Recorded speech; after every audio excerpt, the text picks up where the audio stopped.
Good morning, everybody. This is Stephen Pugh of the Home Bible College.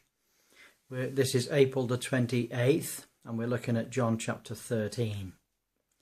And we have this wonderful passage in the upper room with the disciples.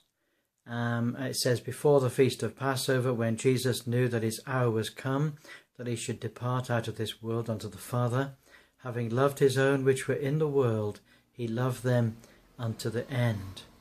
And supper being ended, the devil having now put into the heart of Judas Iscariot, Simon's son, to betray him, and Jesus, knowing that the Father had given all things into his hands, and that he would come from God and went to God, he riseth from supper, and laid aside his garments, and took a towel, and girded himself.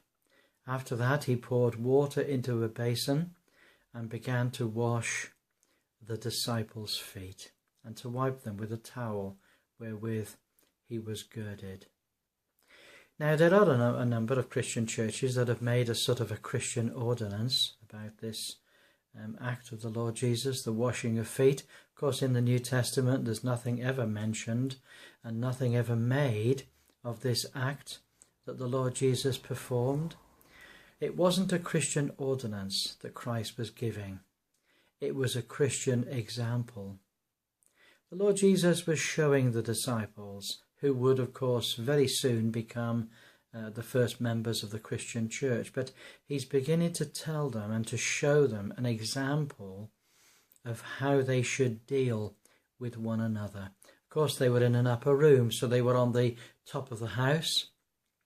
And on the top of the house there would have been a sort of some sort of a shanty set up for visitors, for guests in Jerusalem, where they could have hospitality from the master of the house.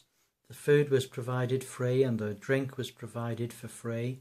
This was something that was common in the East, and the upper room, there would be an upper room at every house. And if there wasn't an upper room, then there would be other facilities provided by every house. Everybody had the culture of looking after strangers and giving hospitality in this way. And they're in this upper room, they're by themselves. It's just the 12 of them with the Lord. And the Lord Jesus, there's no servants about. The Lord Jesus takes the place of the lowest servant. The lowest servant is the one who washes the dirty and smelly feet. That's the lowest servant. That's the lowest job. He's the doorkeeper. He's the person who guards the door, like Rhoda did later. And he kneels on the floor. This is God himself, who kneels on the floor in front of each disciple and washes their feet. Of course, Peter objects, but we won't talk about that today. The important thing is this: if the Lord Jesus can humble himself like that in front of each of his disciples, then what could we do? Surely we should humble ourselves in the most fitting way and serve our fellow brethren and sisters in a way that the Lord leads us to.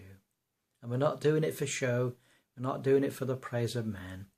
We're doing it because we love them. That's all. Well, God bless you. Great to see you again.